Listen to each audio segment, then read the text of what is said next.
हरे कृष्णा हरे कृष्णा कृष्ण कृष्ण हरे हरे, हरे राम राम राम हरे हरे। इस प्रकार से हम लोग भागवत महापुराण के 10 मिनट सीरीज के 69th एपिसोड तक पहुंच गए हैं। हम लोग आगे बढ़ने से पहले इस्कॉन के फाउंडर आचार्य AC भक्ति वेदांत स्वामी प्रभुपाद जी का आभार प्रकट करते हैं। अब हम लोग आगे की जो कथा सुनेंगे वो कथा है नभागा जो थे उनके पुत्र की, जिनका नाम था अम्बरीश महाराज।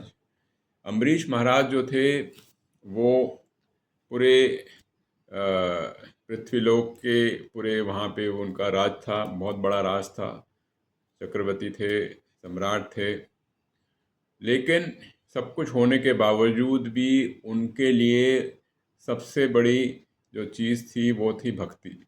वो परमात्मा की भक्ति में हमेशा लीन रहते थे और उन्हें और कुछ सूझता नहीं था। उनके लिए नारायण हरि कृष्णा ही श्रेष्ठ थे। उनका ये था कि जो उनके नेत्र थे वो ईश्वर परमात्मा को देखने में लगाते थे। उनके जो चरण थे वो भगवान के मंदिर तक जाने के लिए और धाम तक जाने के लिए लगाते थे। अपने जो हाथ थे वो ईश्वर को, परमात्मा को उनकी सेवा में लगाते थे।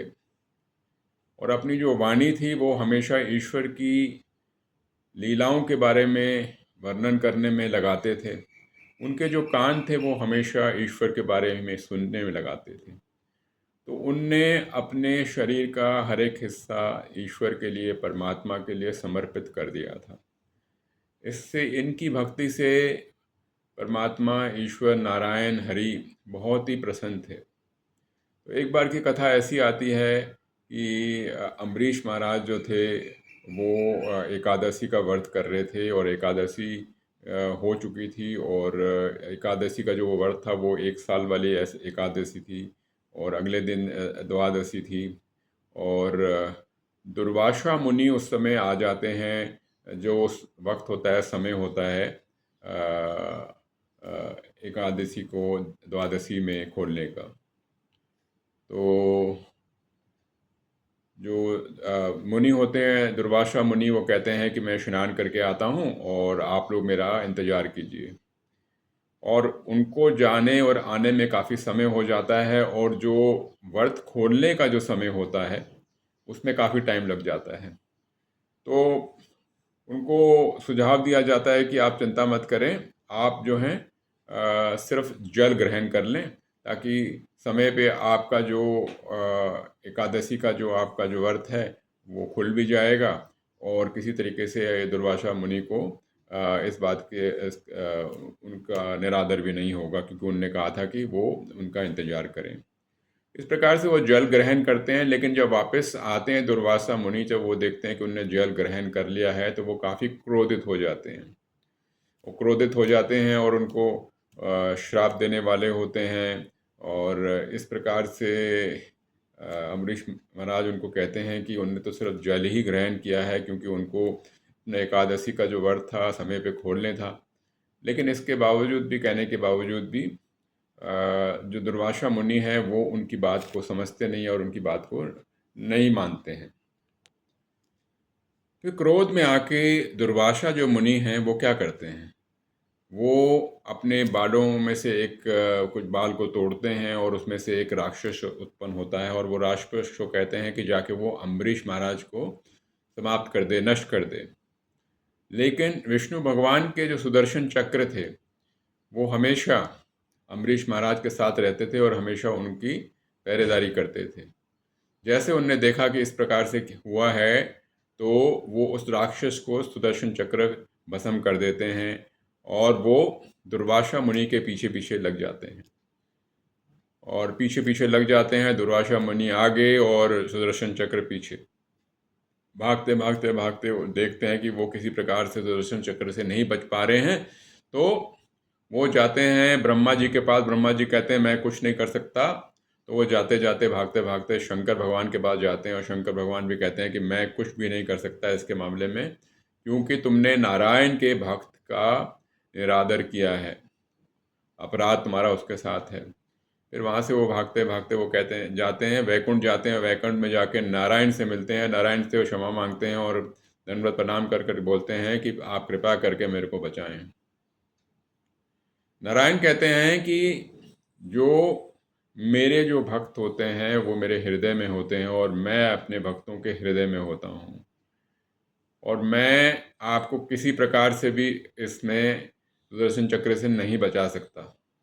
आपको अगर कोई बचा सकता है तो वही बचा सकता है जिसके खिलाफ आपने अपराध किया है, वो है अम्बरीश महाराज।